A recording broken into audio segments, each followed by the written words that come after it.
اتحادیه اروپا دیوانه شده. این یک واقعیتی است که این روزها ما شاهد اون هستیم و رفتارهای عجیب و غریبی که اتحادیه اروپا داره از خودش نشون میده همه رو سردرگم کرده. کارهایی میکنه که هیمنه اروپایی و غربی اون داره از هم میپاشه و این اتفاقات در آینده هم ادامه خواهد داشت. در این تحلیل با هم دیگه بررسی میکنیم ببینیم این رفتارها از کجا نشأت گرفته، به کجا ختم میشه و آیا اتحادیه اروپا شفا پیدا میکنه یا نه. این اتفاقات باعث میشه که این اتحادیه دچار فروپاشی بشه.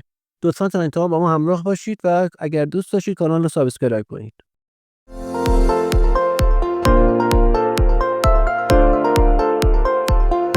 به نام خدا سلام عرض میکنم خدمت شما دوستان عزیز، همراهان گرامی کانال شهر خورشید. میلاد رضایی هستم و خیلی خوشحالم که با یک تحلیل دیگه در خدمت شما عزیزان هستیم. اخیراً اتحادیه اروپا داره رفتارهای عجیب و غریبی از خودش نشون میده، مثل یه منافق رفتار میکنه و کشورهای اروپایی، مال یک کشور هم نیست، چندین کشور اروپایی از رسما دارن میگن که آقا آمریکا داره به ما خنجر میزنه از پشت، به ما داره خیانت میکنه و ما رو در مقابل روسیه تنها گذاشته یا داره از ما سوء استفاده میکنه. حرفایی که چندین سال ما داریم صحبت میکنیم، بیان میکنیم، بابتش فحش خوردیم، بهمون توهین‌های زیادی شد، خصوصا 3-4 سال گذشته. من یادمه در تحلیل هایی که اون موقع در توییتر بودیم، هنوز در تلگرام نیومده بودم و بعد تلگرام و بعد اینجا صحبت که میکردیم، بارها عرض کردم اتحادیه اروپا در بهترین حالت میشه پاسگاه یا یک نیروی به قول معروف مرزی برای آمریکا که در مقابل هژمون شرق بخواد دفاع کنه از آمریکا، از منافع آمریکا دفاع کنه، مگر اینکه حالا یه اتفاق خاصی بیفته اینها مستقل بشن از به قول معروف زیر بلیط آمریکا بیان بیرون، که بعید بود اصلا این اتفاق هم رخ بده.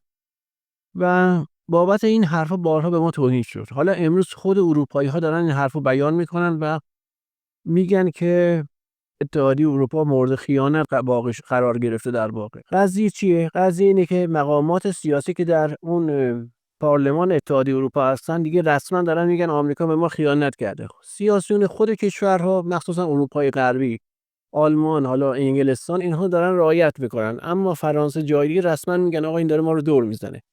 مجله اشپیگل هم اخیراً یه طرحی روی جلدش گذاشته و روی اون نشون میده که ترامپ و پوتین دارن به اتحادیه اروپا، به نقشه اتحادیه اروپا با خنجر ضربه میزنن که همون خنجر از پشته. و اخیراً هم یه رفتار خیلی عجیب و غریب ما از اتحادیه اروپا شاهد بودیم که به قول معروف بلژیک رو تهدید کرده. بلژیک بروکسل رو تهدید کرده که تو اگر حرف منو گوش نکنی بیچارت میکنیم و مثل مجارستان تو رو تحریم میکنیم. قضیه چیه؟ قضیه اینه که اینها اومدن 210 میلیارد دلار از پولهایی که روسیه داره در بلژیک هست و مسدود شده رو بیان وام بدن به قول معروف به اوکراین، که اوکراین بره تسلیحات نظامی از آمریکا بخره. ببینید آمریکا میگه من از اوکراین حمایت میکنم، اما پولش رو سر وقت میگیره. اون جاهایی هم که پول نگرفته قرار بوده که زمین و به قول معروف معدن و منابع طبیعی اوکراین رو بدن آمریکایی ها و تهران رسما بارها از اون حرف زده.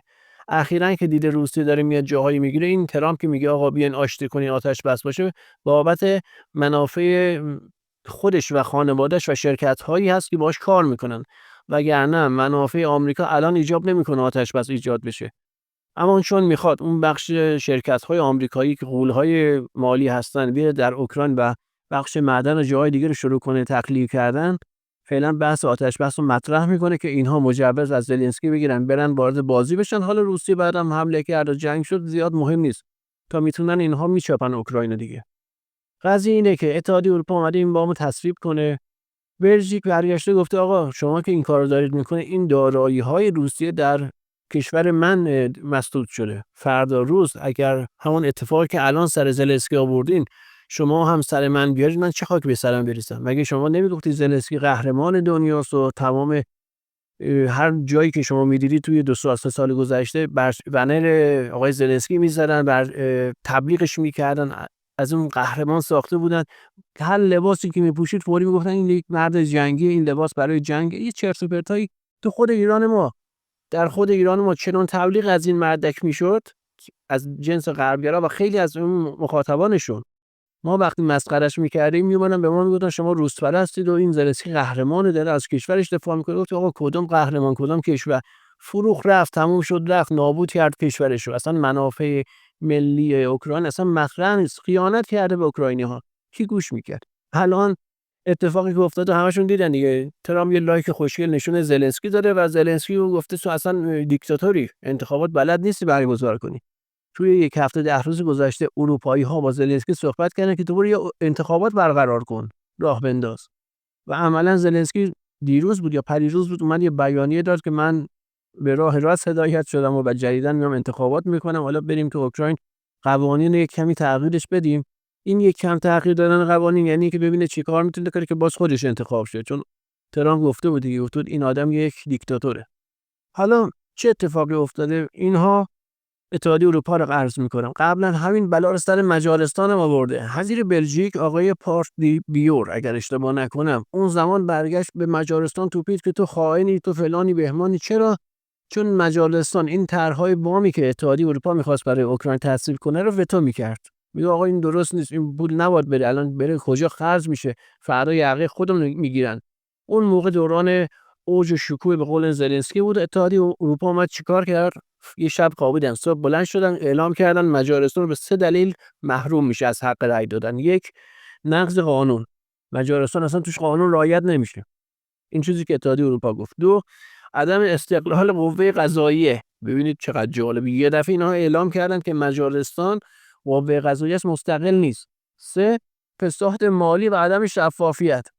بدبخت برگشت گفت وامایی که میخوایم بدین اوکراین و اوربان اگر اشتباه نکنم نخست وزیر مجارستان بود، برگشت گفت ویکتور اوربان گفت این وام هایی که میخواین بدین اوکراین اینا حساب کتابشو بکشید، اینها میره اونجا فساد مالی هست، اینها دارن سلاح میخرن با همین وام ها و این سلاح در بازار آزاد داره پیدا میشه، از کشور من قاچاق میشه.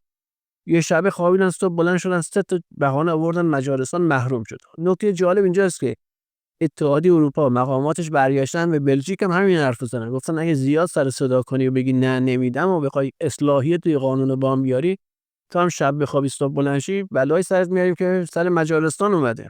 این اتحادیه اروپا، یا بهتره بگیم باقی مانده ای هست که از اون اتحادیه اروپای سابق مونده، باغ سبزی که میکوبیدنش تو سر مردم منطقه ما، در سر هموطنان ما. کیا؟ همین غربگرا، همین لیدرهای رسانه غربگرا، سیاسیون غربگرا میگفتن شماها، معذرت میخوام این حرفو میزنن ولی در عمل همین حرفو میزنن، میگفتن شماها وحشی هستید، اینها اهلی هستن، باید بریم رفتار اینها رو تقلید کنیم. اینها حقوق بشر دارن، اینها با قاشق چنگال غذا میخورن، اینها بیمارستاناشون درمانش رایگانه، چرت و پرت عجیب و غریبی تو سر مردم میذارن. خدا شاده از الان هم نیست، مالی چند سال نیست، از اول انقلاب بوده. همین هاشمی رفسنجانی بلند میشه میره اروپا، میاد توی سفری برمیگرده میگه خب اینا مترو دارن. ببینید سخنرانیشو بزنید، سخنرانی هاشمی رفسنجانی مترو، ببین چه تعریفی از مترو میکنه. کف کرده بود بعد وقت نماز جمعه میگه مترو دارن سر وقت میاد، سر وقت میاد. حالا بریم ببینیم متروهای اروپا هموطنان ما دارن چی میگن. میگن آقا شما مگه نمیگفتید سر وقت میاد، سر وقت میاد تأخیر داره؟ مگه نمیگفتید آلمان قطاراش لحظه‌ای بدون تأخیر میاد؟ هموطنان ما رفتن اونجا دارن واقعیت میگن. اون موقع آقای هاشمی رفسنجانی برده بودن نشونش داره، میگم کف کرده بود تو نماز جمعه داشت خودش بالا پایین میکوبید. از اون موقع همینجور ادامه پیدا کرد، تو سر ما میزدن این اروپا رو و هر وقتی که میرسیدن به یک نقطه ضعفی، باقی مانده و اون فضیلت‌های باقی مانده‌شو باز رو سر ما میکوبیدن. مثلا میگفتن اینا حقوق بشر دارن، آزادی بیان دارن، همونجا خدا زد تو سرشون، فرانسه شلوغ پلوغ شد، زنای فرانسوی بلند میکرد، پلیس میکوبید زمین، 40 تیکه میشه بدبخت کمرش، مهرای کمرش خورد میشد و میگفتن این آزادی بیان فرانسوی. سریعا میگفتن نه اینها که شلیک نمیکنن به پلیس فرانسه، به مردمش که شلیک نمیکنه، تو ایران دارن شلیک میکنن، داستان میگفتن. بعد اومد پلیس شروع کرد شلیک کردن، گفتن نه اینا گلوله جنگی نیست، ایران با گلوله جنگی میزد، یعنی کم نمی آوردن، ادامه میدن. تموم شد اینجا دیگه چیزی نداشتن میگن. گفت آقا اینو ولش کن، اصلا حقوق بشر داره اونجا. گفتم آقا کدوم حقوق بشر زدن داغون کردن؟ گفت آقا اینو ولش کن، اونجا رأی گیری میکنن، اونها با هم دیگه متحد هستن، اونها با هم کنار اومدن، مثل کشورهای خاورمیانه نیستن، همشون به هم احترام میذارن، قوی‌ها پول میدن به فقیرها، کشورهای ضعیف‌تر. خدا زد تو کمرشون کرونا اومد و اینها دستمال توالت، دستمال کاغذی و ماسک از هم دیگه می‌دزدیدن. آخرین چیزی که داشتن همین اتحادیه اروپا است که میگفتن اینا با هم دیگه میرن سراغ روسیه رو، پدر روسیه رو در میارن، بعد میان سراغ ما، میرن چین رو میگیرن و کره ما رو میگیرن، همینجوری میرفتن جلو. خب اونم به اینجا رسیده که همدیگه رو تهدید میکنن که ما پدرتو در میاریم، حق رأی رو ازت میگیریم و نمیذاریم تو رأی بدی. چرا؟ چون گفتی این وامی که میخوای بدی به اوکراین بالا چشمش ابروه. بلژیک همینو گفته دیگه. میگفت چرا این حرفا میزنید آقا؟ بلژیک نگرانه، واقعا این اتفاق داره میفته. ببینید اینها دارن اوکراین رو میبینن چطور تنها مونده امروز دیگه و هر لحظه هم داره بدتر میشه. میگه آقا اگر من بیام دارایی روسیه رو بگیرم و فردا روسیه به لب مرز من، چه خاکی رو سرم بریزم؟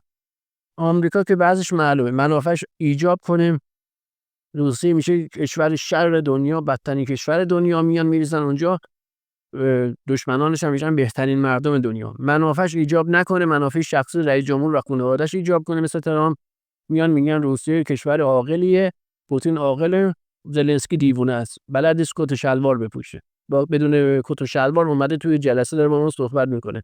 عملا میشه این تو وحشی است، ثبات و فرهنگ غرب نداره. به زلنسکی همین گفت ترامپ دیگه. خب اینها دارن میبینن این اتفاقات داره میفته و میگن اگر ما این کار ادامه بدیم، این بحث به قول معروف درگیری با روسیه رو بخوایم به صورت یک جانبه ادامه بدیم، به یه جایی میرسه که هزینه‌ش رو خودمون باید بدیم. ببخشید. و میگن اگر شما این مسیر رو ادامه بدید، هزینه‌ش رو ما باید بدیم، تنها میمونیم. این اتفاقاتی که داره میفته در طول تاریخ اتحادیه اروپا بی سابقه است. چنین بی‌اعتمادی، چنین ناهماهنگی، تهدیدهای این چنینی، عملاً اتحادیه اروپا داره به مرز فروپاشی میره. این چیزی که ازش انتظار ما داشتیم، قبلا هم میگفتیم. دلیلش هم اینه که اقتصاد اتحادیه اروپا باید نابود بشه و بره زیر مجموعه اقتصاد دلاری آمریکا، که آمریکا اقتصاد دلاریش یا بقایای اون نظم دلار آمریکا که در گذشته در دنیا حاکم بوده، حداقل بتونه 50% اقتصاد دنیا رو بچرخونه. چرا؟ چون چین، روسیه، ایران، کشورهای شرقی دارن اتحاد تشکیل میدن، برزیل میاد، هند میاد و اینها یک واحد پولی جدید دارن میارن. یا نه، در کمترین ضعیفترین حالتی که در مقابل آمریکا میخوان بشینن بایستن، یک نظم مالی جدید دارن پیاده میکنن. اگر یک مجموعه پول واحد هم نیارن، میان یک به قول معروف سیستم مالی مستقل میارن در منطقه پیاده میکنن. خب این خیلی برای آمریکا خطرناکه. اگر دلارش نتونه که یعنی حداقل 50% 52% اقتصاد دنیا رو دستش باشه، زیر 50% یا تاثیرگذاری دلار، یعنی آمریکا میفته تو یک سرازیری که به سرعت به یک قهقرا کشیده میشه و حتی جنگ جهانی هم نمیتونه نجاتش بده. چون برای جنگ جهانی نیاز داره اقتصادش اقتصاد جنگی کنه و حداقل اینه که 50% اقتصاد دنیا دلار در اون نقش داشته باشه. خب اگر اتحادیه اروپا سر جاش باشه و با یورو بخواد کار کنه، تجارت خودش انجام بده یا بخشی از تجارت رو داشته باشه، عملاً آمریکا اون دلارش نمیتونه کارو جلو ببره. باید اتحادیه اروپا دچار فروپاشی بشه. تا حالا اگر نشده، چون آمریکا میخواد از اتحادیه اروپا استفاده کنه، نهایت استفاده رو ببره. یکی در بخش ترکیه، دو در بخش جنگ با روسیه. چرا در بخش ترکیه؟ چون عشق ترکیه اینه که وارد اتحادیه اروپا بشه. یعنی تمام آرزوی اول و آخر اردوغان اینه که ترکیه وارد اتحادیه اروپا بشه و خود مردم ترکیه روی این شرطی شدن. یعنی سالیان سال اتحادیه اروپا اینها رو بازی داده. هر وقت می‌خواسته یه کاری انجام بده، بهشون میگفت شما به زودی وارد اتحادیه اروپا میشن. میخوان ترکیه رو با روسیه درگیر کنن، چون مردم ترکیه ممکنه وارد به قول معروف صحنه بشن و نذارن این اتفاق بیفته. این اتحادیه اروپا باید باشه که اتحادیه اروپا بمونه تا این مردم فریب بخورن. وقتی وارد درگیری شد، بعد فاتحه‌اش رو با هم دیگه میخونن. دوم اینه که اگر بخوان کشورهای اروپایی تک تک وارد جنگ با روسیه کنن، این اتفاق ممکنه رخ نده و اینها کنار بیان وارد محور شرق بشن. آمریکا مجبور اتحادیه اروپا رو تا لحظه‌ای که میتونه سر کار نگه داره و اینو وادار کنه به صورت مجموعی. الان ببینید مثلا بلژیک نمیخواست وام بده یا پول روسیه رو مسدود کنه، با چماق کشورهای دیگر اتحادیه اروپا با اون چماق بزنن تو سر بلژیک و مجبورش کنن اون کار انجام بده. حسابی که اینها رو دوشید، حسابی که از اینها کار کشید، یه لگد میزنه زیر اسم اتحادیه و همون جوری که انگلستان مقاماتش بارها گفتن، اتحادیه اروپا باید تغییرات اساسی داشته باشه. اون تغییرات اساسی در واقع همون پایان اون اتحادیه اروپا سابقه. اینو شما به چشمتون خواهید دید به زودی. حالا این که میگم به زودی، نهایتا 2 سال دیگه رخ بده. نهایتا. چون میگم اتفاقاتی که داره رخ میده همه با حوادث دنیا همسو است. حوادث دنیا نشون میده که آمریکا داره ضعیف میشه. اگر این سرعت ضعیف شدنش از یه حدی کمتر بشه، حتی اون واکنش هایی که ما انتظار داریم از آمریکا ببینیم، از غرب ببینیم، عقب میفته. حتی ممکنه جنگ جهانی به عقب بندازه.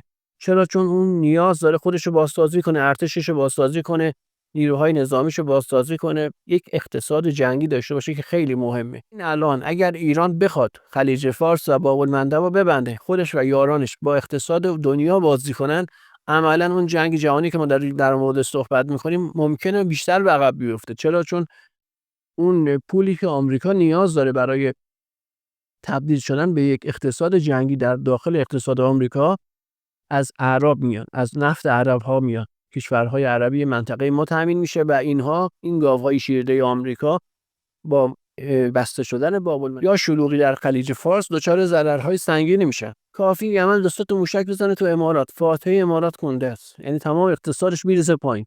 قطر، جای دیگه هم همینه. اینها یک اقتصاد بسته به شدت محدود دارن دوستان. برخلاف اون چیزی که تبلیغ میکنن، به هیچ وجه اقتصاد اینها اقتصاد باز و پویا نیست. بسیار بسته است، وابسته است به اقتصاد کشورهای همسایه. امارات بابت اون قوانین تحریمی که آمریکا در مورد عراق، ایران لحاظ کرده بود، اقتصاد امارات رشد کرد. اگر عراق و ایران تحریم نبودن، امارات و ترکیه هرگز این اقتصاد امروز رو نداشتن. یعنی اینها چون اومدن تحریم ها رو دور بزنن، کشورهای مثل عراق و ایران تو امارات یا تو ترکیه این کار انجام دادن و اقتصاد اینها رشد کرد و آمریکا هم اینو میدونست. یعنی چون میخواست همون دور زدن تحریم ها هم تحت نظر خودش باشه و به قول معروف همین چیزو کنترل کنه، اجازه داده بود تحریم ها از این دو تا کشور دور زده بشه که هر وقت بخواد توسط این دو تا کشور، این دو تا مثلا کشوری مثل ایران یا عراق رو کاملا خفه کنه. که این کارو یه دوره قبلی ترامپ اومد انجام بده که ایران یه اتفاقی رخ داد، یعنی اون موشک‌های یمنی بودن در واقع، کاری کردن که مقامات اماراتی با دو اومدن در تهران و گفتن نه ما این کارو نمی‌کنیم و تحریم‌های شما رو به قول معروف مثل قبل دور می‌ذاریم. حالا این اتحادیه اروپا که صحبت کردیم، این رفتارهای دیوانه‌واری که داره انجام میده، نشون میده که اونها دارن به این سمت حرکت میکنن که برای یک جنگ آماده میشن. ببینید صحبت تنشی هست که در بخش اقتصادی داره رخ میده. الان من یه خبری در کانال تلگرام کار کردم، اونجا عرض کردم به یکی از بازارهای روسی حمله شده، اقدام خرابکارانه انجام دادن، یه بازار بزرگ آتیش گرفته، منفجر شده چند نقطه‌اش و حدوداً 100 میلیون دلار هزینه یا خسارت زده. وقتی که بازارهای مالی دچار خسارت میشه، یعنی جنگ دیگه از بخش جبهه خارج شده، زیر ساخت‌ها داره میرسه. و وقتی جنگ به زیر ساخت‌ها میرسه، روسیه دیگه نمیمونه در اوکراین تماشاگر باشه و نظاره‌گر فقط باشه. اونهایی که به اوکراین کمک میکنن و باید ضربه بزنه، وگرنه در مقابل اوکراین کم خواهد آورد. چون جبهه اوکراینه، ولی عقبه ناتو هست که داره با روسیه میجنگه و اگر به زیر ساخت‌ها برسه، روسیه بازنده این جنگ خواهد بود، مگر که به صورت متقابل بیاد در کشورهایی که در اروپا هستن، اروپای شرقی و سپس غربی، زیر مجموعه ها رو هدف قرار بده.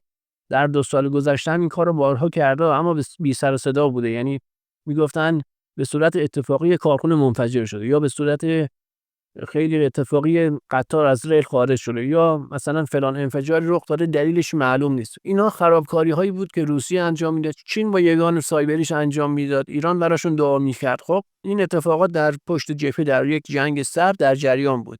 حالا اتفاقات علنی داره میشه، یعنی به صورت رسمی داره بیان میشه که دشمن روسیه مثلا اوکراین یا اتحادیه اروپا پشت این آتش سوزی است، پشت این خرابکاری است. دیگه اون بخش مخفی کاری کار رو رعایت نمی‌کنن. این یعنی داره نزدیک میشه به یک سری جنگ‌های گسترده‌تر. این روند اگر ادامه پیدا کنه، در سال آینده مطمئن باشید ما جنگ گسترده روسیه با اتحادیه اروپا رو خواهیم دید. مطمئن باشید. مگر که حالا یه سری اتفاقات بیفته، یه طرف عقب نشینی زیادی داشته باشه، بخوان 1-2 سال فرژه بگیرن، نفس بگیرن، مثلا غربی‌ها که برن خودشون رو تجهیز کنن و بیان بعد جنگ رو ادامه بدن. جنگشون جنگ موجودیتی، یعنی اتحادیه اروپا نمیتونه با وجود روسیه و این نظمی که آمریکا داره پیاده میکنه، اون محدودیت‌هایی که علیه روسیه داره، کنار بیاد.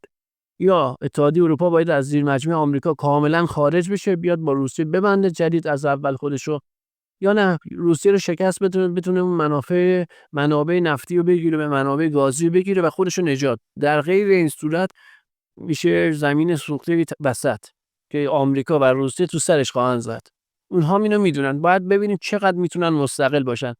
هر چقدر آمریکا ضعیف‌تر بشه، نظم آمریکایی از بین بره، اینها سعی میکنن مستقل بشن. اینجا دیگه هنر آمریکاست. رو ببینیم چی رو میکنن، چی تو چند تا دارن که بتونن مقامات اتحادیه اروپا رو کنترل کنن یا ترور کنن.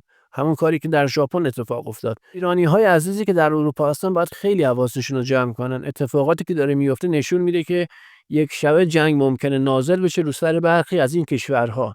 الان وقتی بلژیک میاد این حرفو میزنه، بلژیک دلسوز روسیه نیست که خطری رو حس کرده که داره نگران میشه و وگرنه اصلا میگه آقا بیاین به قول معروف مسدود کنید، فردا به روسیه هم میگه آقا دوست داشتم مسدود کردم. اگر روسیه هم روسیه قبل از جنگ بود اصلا براش مهم نبود. چی باعث شده که بلژیک احساس خطر کنه؟ این که روسیه دیگه اون روسیه قبلی نیست، داره یک به قول معروف نئوشوروی ایجاد میشه. اینها بخوان بیان در اروپای شرقی زمین‌ها رو بگیرن، کشورها رو بگیرن و این اتفاق خیلی خیلی دور از ذهن نیست. اروپایی‌ها اینو باور کردن که روسیه داره میاد جلو. خب خیلی ممنون که تا اینجا با ما همراه بودید. امیدوارم که از تحلیل راضی بوده باشید. اگر انتقاد پیشنهادی دارید حتما بگید، من نظراتو میخونم. حالا اگر نرسم همه رو جواب بدم ولی مطمئن باشید همه رو میخونم. یه نکته کوچیک دیگه هم مونده که باید بهش اشاره کنم. دوستان رهبر امروز سخنرانی داشته، تو جلسه‌ای که با مدعا داشته یه نکته رو اشاره کرده که اینقدر نگید جنگ میخواد بشه. این حرف رو چقدر ما تو این چند وقت تکرار کردیم که آقای کارشناس، آقای به اصطلاح کارشناس که هر هفته میگه هفته دیگه داره جنگ میشه. از خرداد شروع کرد، تیر، به قول معروف مرداد، شهریور، مهر، آبان، آذر، هر ماهی که میرسید میگه آخر این ماه جنگ میشه. دیگه خودتون بهتر میدونید. اخیراً که دیگه یه دفعه دیدن خبری نشده داره آبروشو میده، پریدن 2 سال بعد آقا 2 سال دیگه جنگ. آنقدر تکرار کردید که رهبر انقلاب مجبور شد بیاد بهتون هشدار بده. حداقل یک کمی معرفت داشته باشید، نذارید رهبری بیاد خودش رو هزینه کنه بابت این چیزهایی که خیلی خیلی خیلی ساده است. این که شما هی بگید جنگ میشه معلومه برای جذب مخاطب، چیز دیگری غیر از این نیست. و ایشون اومد رسما اعلام کرد. خب خیلی ممنون که تا اینجا با ما همراه بودید. امیدوارم از تحلیل راضی بوده باشید. هر جا هستید در پناه خدا باشید. اگر مایل بودید ویدیو لایک کنید، کانال به دوستانتون معرفی کنید و دوستانی هم که مایل هستن از کانال حمایت داشته باشن لینک دارید در بخش توضیحات هست. یا علی، خداحافظ.